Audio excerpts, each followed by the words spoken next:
বৃষ্টি মাথায় নিয়ে সকাল 7টার সময় আমরা হোটেল চেক আউট করে আবার বাড়ির পথে। এটা বালাসোর। এখনো বৃষ্টি হয়ে যাচ্ছে, সকালবেলা থেকেও দেখছি উঠে বৃষ্টি। 7টা সাড়ে 7টা বাজে বেরিয়ে পড়েছি হোটেল ছেড়ে, বৃষ্টি মাথায় নিয়েই যাচ্ছি। হালকা বৃষ্টি হলে তাও ঠিক আছে, কিন্তু বেশি বৃষ্টি হলেই মুশকিল।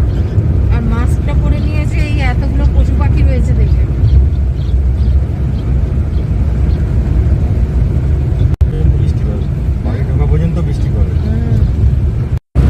বৃষ্টির মধ্যে যেতে বেশ ভাল লাগছে, রাস্তা একদম ফাঁকা। তো বেলদা বলে একটা জায়গাতে নেমে আমরা টিফিন করছি। এগুলো হচ্ছে ঢাকাই পরোটা। দেখুন কি বড় বড় লুচি।